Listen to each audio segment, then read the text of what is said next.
Hello friend, नमस्ते, प्रणाम। मैं हूँ किरण पटेल, आप सभी का स्वागत करती हूँ अपने चैनल पर। आज मैं एक अवसान माता का गीत लेके आई हूँ। आप लोग हमारे चैनल को लाइक सब्सक्राइब करना, शेयर करना और कमेंट में बताना हमारा गीत कैसे लगा। पसारिया चरा भिखिया मांगई सुहागिनी, पसारिया चरा भिखिया मांगई सुहागिनी। माथों पे बिंदिया, बालों में गजरा, माथों पे बिंदिया, बालों में गजरा, लगाई सिंदूरा भिखिया मांगई सुहागिनी, लगाई सिंदूरा भिखिया मांगई सुहागिनी।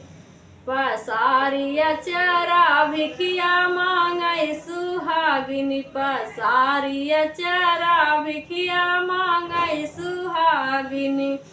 हाथों में चूड़ी, चूड़ी बीच कंगना, हाथों में चूड़ी, चूड़ी बीच कंगना, लगाई मेहंदी भिखिया मांगई सुहागिनी, लगाई मेहंदी भिखिया मांगई सुहागिनी।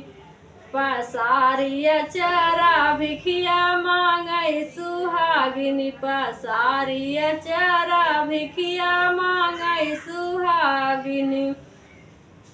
अंगों में साड़ी, साड़ी बीच गोटा, अंगों में साड़ी, साड़ी बीच गोटा, ओढ़ी चुनारी भिखिया मांगई सुहागिनी, ओढ़ी चुनारी भिखिया मांगई सुहागिनी। पसारिया चरा भिखिया मांगई सुहागिनी, पसारिया चरा भिखिया मांगई सुहागिनी।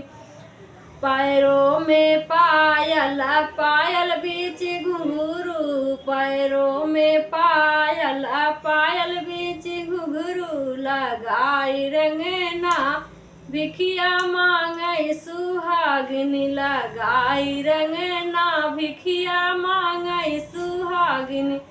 पसारिया चरा भिखिया मांगई सुहागिनी, पसारिया चरा भिखिया मांगई सुहागिनी।